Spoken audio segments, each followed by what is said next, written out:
How's your Proverbs reading going? Excitement abounds. Yes. I've found it really challenging. Really, really challenging. I mean, the messages are good, and as Sarah said, there's some nuggets of real truth in there. Some of my favourite verses are from Proverbs. But to read it through, which is what I did, beginning to end, a variety of translations, really hard going. Really very difficult. Because it's not got the rhythm or the poetry of Psalms. It's not a narrative like the Gospels are. It's not like a sort of a history book like you'd find in the Old Testaments or with the prophets. It's hard going because it jumps all over the place. You know, you have a verse talking about one thing here and then all of a sudden the next verse talks about something completely. It's like these random thoughts are being put down. And maybe that's what Solomon did, I don't know. But all these topics jump all over the place. So it's been a real challenge. I was excited, however, to find when I was reading through chapter 22, which is the chapter previous to what Isaac read us, that there was one verse that said, his 30 verses, 30 wise sayings in summary. Oh, hallelujah, summary of what's being said. And what was read to us is just 6 of those wise sayings. So no, we're not going to go through the other lot as well. But they were just presented as 6 that dealt with families, because that's what we're talking about. Strong families. How do you forge a strong family in day and age today? Well, technically, the word forge means to mould or shape by heating in a furnace of fire and hammering. We don't want to hammer the families. However, as in Solomon's day, so today, our families are being hammered. Right, left and centre. That's the reality. So we've got to have a look at what Proverbs is saying about that. So first of all, let's have a look at some of the things he says to young people. Not necessarily children, but young people. Proverbs 1:8-9. Listen, my son, to your father's instruction and do not forsake your mother's teaching. They will be a garland to grace your head and a chain to adorn your neck. Or Proverbs 6:20 and 22. Keep your father's command. Do not forsake your mother's teaching. Bind them upon your heart forever. Fasten them around your neck. When you walk, they will guide you. When you sleep, they will watch over you. When you awake, they will speak to you. The commands and the teaching of the parents are described as significant additions to everyday life. Now, if you went and asked a teenager, what would they say about that? Significant additions? Actually, the Message describes some of those verses as like flowers in your hair or rings on your fingers, or wrap yourself in their teaching from head to foot and wear them like a scarf around your neck. Normally, you get the eye roll. Don't you, she's talking again. All right? They're not seen as they were being presented. But what they're being presented as is what we've seen during the week, what we will see tomorrow. On the royal family, the members of the royal family, they have medals that represent something. They don't get up in the morning and say, I like the look of that one, that goes with my jacket, I'll wear that one. The medals represent something. The jewellery that the women are wearing, most of them have a significance for what is happening. So what Proverbs is saying is the teaching of mother and father is to be seen not just as a fashion accessory, because that would never happen, but something that has significance to the life of the young person. You may remember that Jane would have mentioned last week that just now she's beginning to understand some of the things and the reasons for the rules and the disciplines that were given to her as a young child, which she didn't like. She didn't like it. And sometimes those of us who have been around long enough to have grandchildren find that when the children are little and they come and stay with you or come and visit, they are very much into what mum and dad said, little. So you get told, Mummy doesn't do it like that. And you go, yeah, okay. And then you've got to decide whether to do it the way Mummy did it or the way you do it. But it's very important to them to have that security about the teaching they've got at home. Then you hit teenagers and, oh my goodness, they don't want to know. And then as you get older, like Jane said, you begin to see. You find that they begin to understand. It's also interesting to note in those verses that I just read to you, both mother and father are mentioned. And in a culture that we quite often assume was very male-dominated, both are important. It's a partnership. It's a partnership. It's seen as a teamwork. And the greater security between the parents, the greater security children will have in their relationships with each other, with their parents, with their own mental health, with God, and with their interactions with the community. It flows through because of what they see. Because parents model, and this is a scary bit, parents model how to process anger, sadness, frustration and fear, how to treat people they love, and how to treat people that maybe they're not particularly fond of. That's a challenge, isn't it? It's a challenge. So the foundation of the family being presented through Proverbs is being able to see the actions of the father and the mother. What's being modelled? What are they seeing?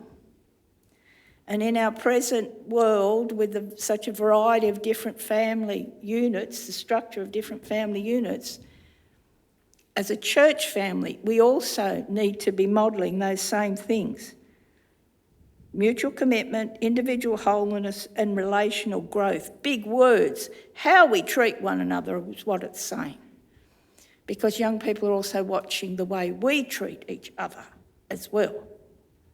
So what are you modelling? What are you modelling?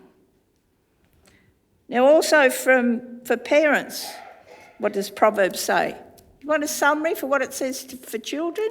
That's easy. I got a nice one with alliteration that you will like. Look, listen and learn. That's for the kids. What does it say to parents? Provide, protect and prepare. Prepare them for what they are going to face. Provide a secure place for them, a refuge. Protect them from dangers. Proverbs 14:26. He who fears the Lord has a secure fortress, and for his children it will be a refuge.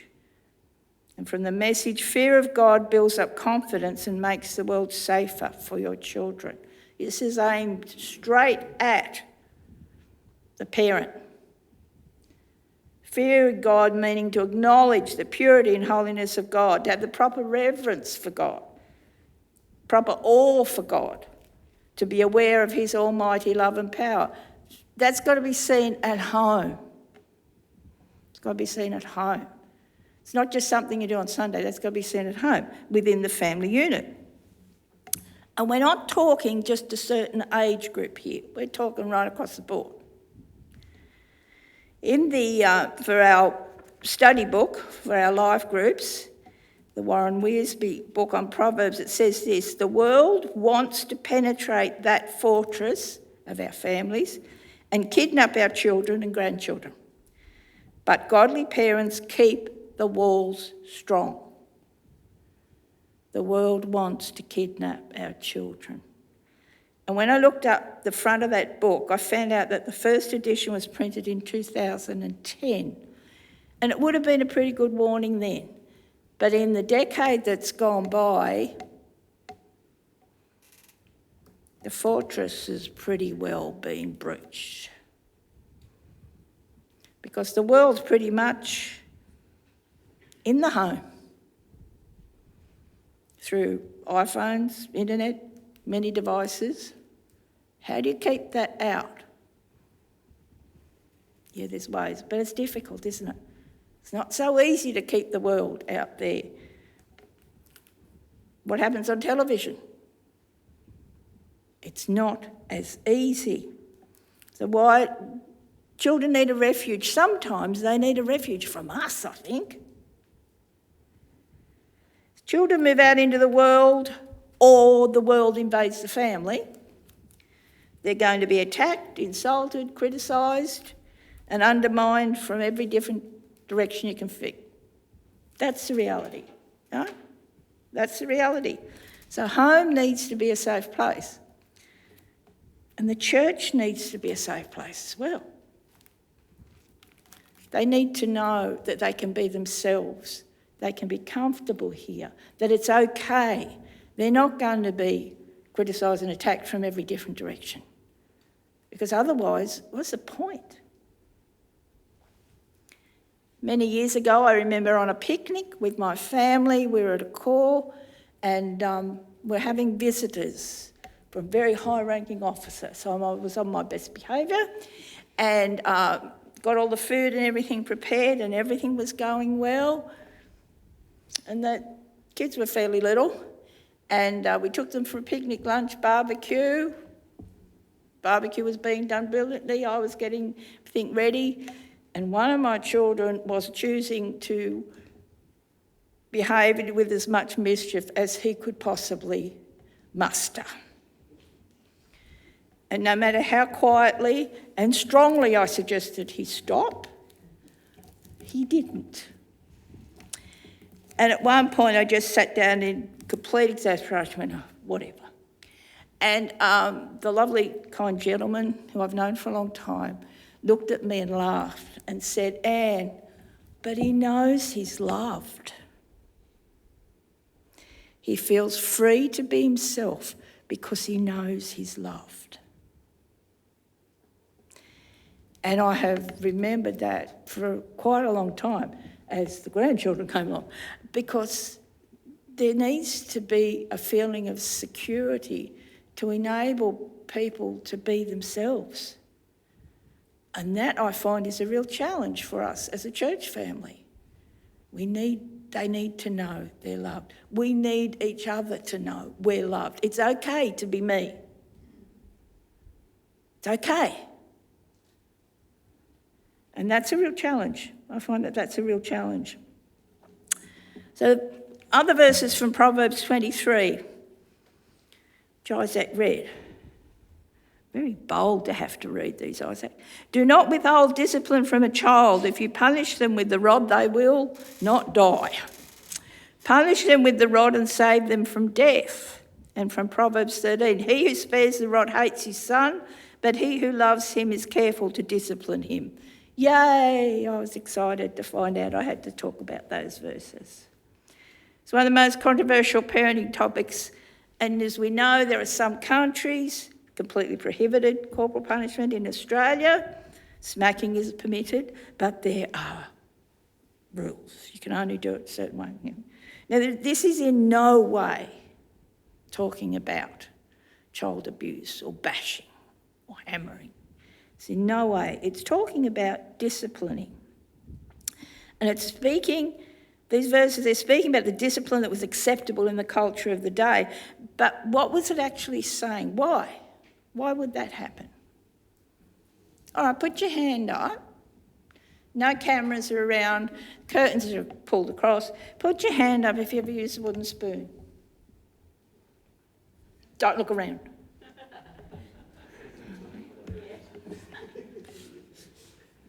Do you use it as a warning? Yeah, it was something. I think I probably did a couple of times. Scariest part was always in the drawer. Mainly used for cooking, but you know. I went and bought out and I came home with my shopping and unpacked my shopping, and I had purchased, without realising the full impact, a set of 3. I have 3 children, those of you who don't know. And as I was unpacking them, they were unpacked and went, oh, what's this? And I looked and laughed and said, well, I wonder. And they were various sizes. And to this day, those of you who know my family, I do not know where the little one went. Was taken and hidden. So it's like discipline is very necessary. But in today's world, what does that mean? What does that actually mean? How do we discipline? It's about the fact that love and limits are required in order to provide the safety we're talking about for our children. So if they're allowed to grow up without limits and boundaries and consequences and responsibilities and accountability and all that stuff, we're not preparing them for anything. We're guaranteeing them a life of heartache and disaster. So you've got to find the appropriate ways for the culture we are in. So there's such thing as curfews. I'm assuming they're still relevant. Timeouts. Naughty chair. Yeah, I never had naughty chair, but apparently they were a thing. Or limits on device use and being grounded. Did you have the being grounded? Did you have to ground your... Yeah, I've got Joyce's nodding her head. All right. So she remembers that. But it also has to be relevant to the personality of the child, because for some children, sending them to their room would be the best thing ever. They'd love it. So that's not a discipline. So you have to find the best way.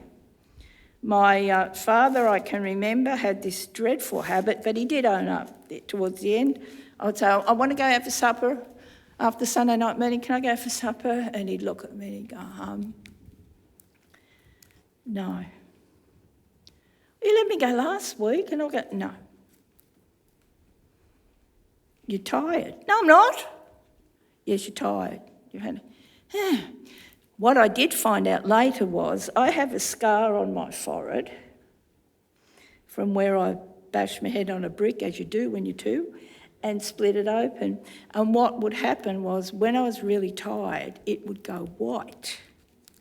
So when I would ask if I could go out, he would look at me and look at the scar. And that's how he would decide. Now, he told me that later on, which I thought that was nasty. But because he knew what was happening for me, he could give the appropriate decision. So we have to know the young folk, we have to know our children, we have to know what's relevant. And when Sarah was talking earlier about praying for our young folk, we need to know what's right, because they're not all the same. And some of them will discuss some issues and some of them will discuss others, but they're not all the same any more than our own children were not all the same. But we get fixated on this word rod. We can understand that there's need to discipline, there's different forms of discipline, but these verses say we're the rod. That's dreadful. Okay. The word rod that's mentioned there in the scripture is exactly the same word that is mentioned in Psalm 23. Verse 4, even though I walk through the valley of the shadow of death, I will fear no evil, for you are with me. Your rod and your staff, they comfort me. So how can we be scared of something that's going to comfort me? So this was written by David, Solomon's father, because David would know as a shepherd, they were the tools. They were the tools that he used.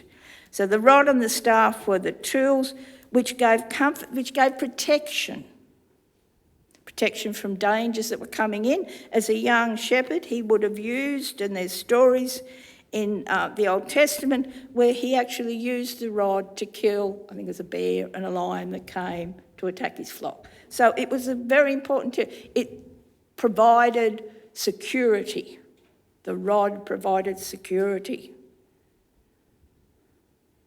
Same word. So that the discipline we're talking about teaching is about providing security. That's the same for all of us.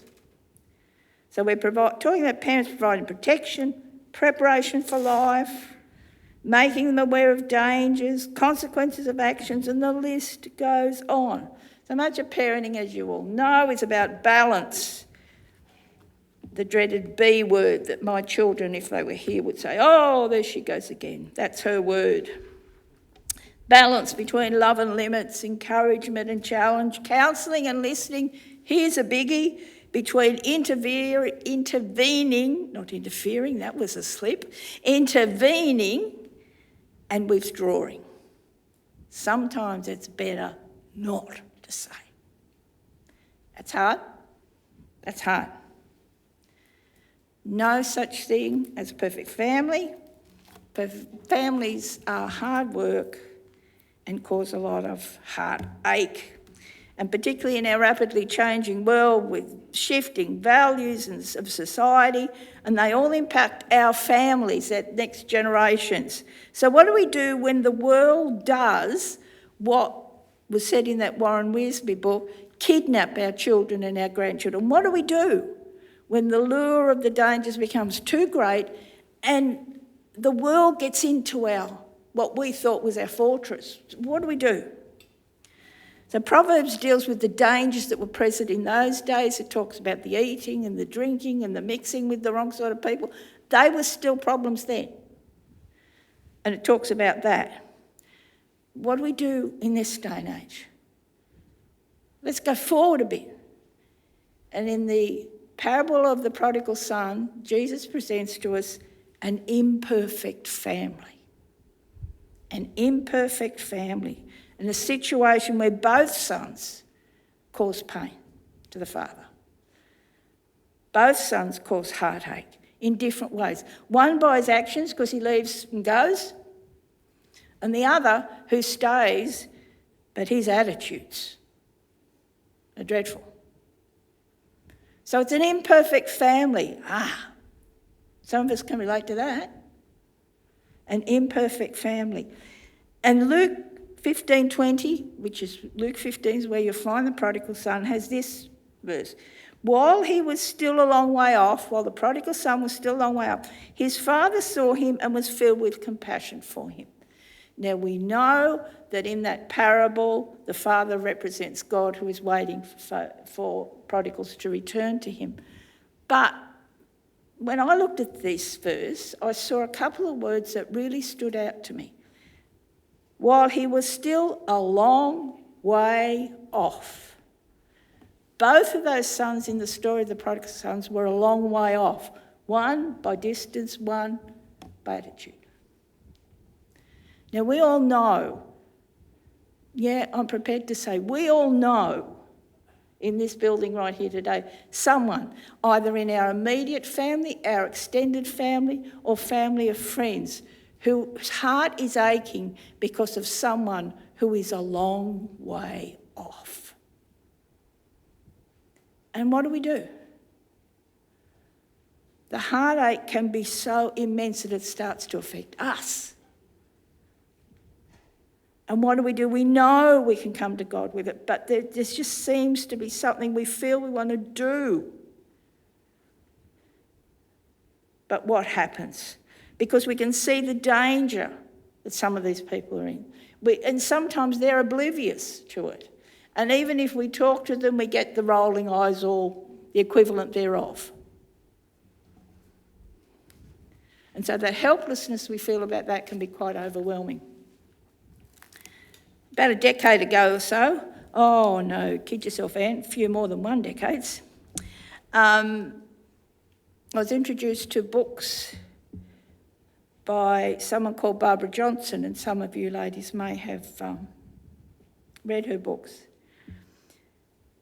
It was at a time when I was entering the parenting of teenagers. That was fun. And my father was in Melbourne dying of cancer, so there were family ramifications there. It was at a core with a lot of demands from people. And it was getting pretty overwhelming. Like every day. And reading this book of Barbara Johnson's, she's a conference speaker, Christian humorist, she describes herself. She published a drawing in a book, and it was presented to her by someone who knew of the problems she was going through. She was experiencing family problems of her own, which were quite intense. And this is what this person presented to her. This is a picture, and it's a dated drawing, as you will see. And what she said was, here's a picture of a long staircase. What I want you to do, spiritual exercise, so imagination's got to play in this, is to get a very large box and decorate it beautifully. Because then I want you to take that person that is providing that heartache and place them in the box, put the lid on, gently, and then walk up that staircase and place them at the feet of Jesus, because that's the staircase to the throne of God for this purpose of this picture. You're taking that person who's causing that heartache that you feel so helpless to help, and you're placing them at the feet of Jesus. Just place it there and step back. Step back a few steps and watch as he opens the box and takes that person out. Now, on the drawing's obviously a small baby type, but we're not thinking that. For our purposes today, we're thinking of the person who's on our hearts right at the moment, our own family member or extended family or brother, sister, sibling, whatever. And you walk back and you see Jesus take their hand and talk to them and greet them and realise how much he loves them. Because one of the biggest problems for us is we forget that God loves our family member, our precious family members, more than we do, because we don't think anybody could possibly love them more than we do. But he does, so that we can actually put them in his care and feel confident that he will care for them. We're not putting them aside, we're not casting them aside, we're putting them in the best possible care. If we have a health problem, we go to the GP sends us to a specialist, and that's the person who's going to fix us. If we don't go to the specialist, guess what? Not going to get any better. In this family situation with people who are causing us such grief, God's the specialist. But we've got to hand it over. We've got to hand it over. And then as we walk back down the stairs, we hear Jesus saying, "No one will ever take this precious one out of my hands, and I will never let them go." We hear that. We hear the confirmation. And as we continue walking down the stairs, we thank God for taking control of the situation of that person, and then we hear ourselves praying, "Lord, that settles it. I have given you that person," name them, "and have taken my hands off." Taken my hands off. Do your work in his or her life as you see fit. As you see fit, not according to the instructions that I wanted to put in the box with them to say, "Here, God, here's this person. Now I think you need to do this, this, this and this. I think it needs to be done like this. I think this is the path they should be going down." So whether it's a person, whether it's a family, whether it's our core family, you want to put in the box, you have to be prepared to take it up and leave it there and take your hands off. That doesn't mean you love any less or you care for any less, but you don't carry the hurt. Because, for want of a better term, they're God's problem. He's got it. He's got it. Now, that person that's on your mind right now, or that family that's on your mind, or that situation that's on your mind, I want to give you the opportunity of doing something about that. Now, we don't have to rush this, and it does mean you may have to move a bit. But what I want you to do, we're going to do a slight change on that drawing. Because out here are these gold boxes. And these gold boxes represent, for our purposes today, the throne of God that we're going to put our concerns into. We're going to take it home. Because the world is coming into our home, the world is invading our families, and I think we need to remind ourselves that we can take the throne of God into our home. And that's what we're going to be doing. So I'm going to invite you in a moment, as Gabe prays for us, to come and take a box. Take one or two. And there was a huge response from our 9:30 because people were aware of situations. they were aware, and someone came up with a wonderful idea and said, "Have you got a flat pack?" No, IKEA person. So I've got some that aren't folded because what they wanted this for was to put in their Bible. What a great idea. So yes, I do. There's some of those down there as well. But we need to have some way of I actually had this on my desk during the week to make sure I put it together right. And twice there were family situations, and I went and actually stood there and stopped what I was doing, stood there and thought about the person and the situation, said, well, right, unclipped it over. God, I'm taking my hands off. Here's the situation. You know how much I love that person. You know how precious that person or that situation is to me. But you can do so much more for them. Because we forget, but God knows. God knows your name. God knows your every thought. He sees the tears you cry and hears you when you call. Beautiful words. And he does that for you, and he does that for that precious person you're thinking of. So Gabe's going to play that tune for us. We're going to see the words and pray them. But I invite you to come and take one or two or some of these precious boxes to help you carry those people who are precious to you by handing them over to the one who's got all the power and all the glory to be able to make them into who he wants them to be.